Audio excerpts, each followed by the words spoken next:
Koran Harian Bisnis Bali bekerja sama dengan Pemkab Klungkung dan Stikom Bali menggelar seminar bertema Internet Sehat dan Pengembangan Bisnis Online pagi tadi di Balai Budaya Klungkung. Seminar dibuka Bupati Klungkung Nyoman Suwirte dan diikuti pelajar SMA SMK.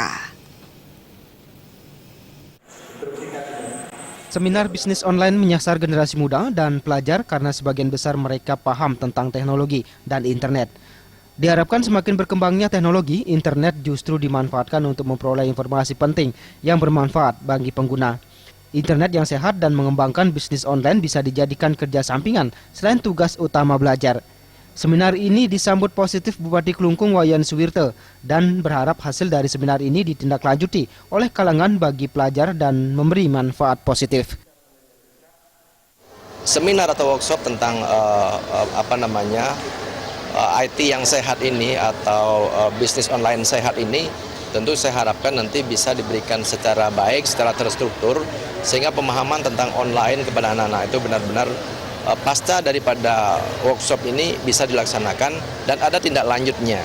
Biaya yang kita keluarkan itu harus ada manfaatnya, harus ada output yang jelas. Kemudian harus ada sasaran, kemudian anak-anak kita juga kita siapkan ya menyongsong bisnis ini dengan sebaik-baiknya. Seminar Internet Sehat dan Pengembangan Bisnis Online kali ini menghadirkan sejumlah pembicara, yakni Dadang Hermawan, Ketua Stikom Bali, dengan materi masa depan dengan ICT. Menurutnya penggunaan ICT bagai pedang bermata dua, selain bisa menimbulkan dampak negatif jika tidak dibarengi pengetahuan yang benar, namun juga berdampak positif manfaatnya.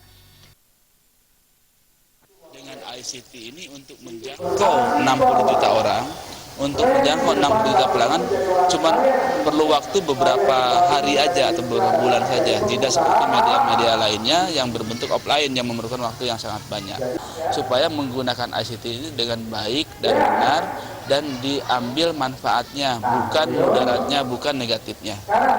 Pembicara lain yang turut memberikan makalah yakni Wakil Ketua Yayasan Widya Dharma Santi Made Marlo membawa materi menumpuk harta dengan bisnis online. Made Sarjana, Ketua Asosiasi Manajemen Indonesia Daerah Bali, dan Made Adi Purwantara, dosen Stikom Bali. Pera Widya dan Adi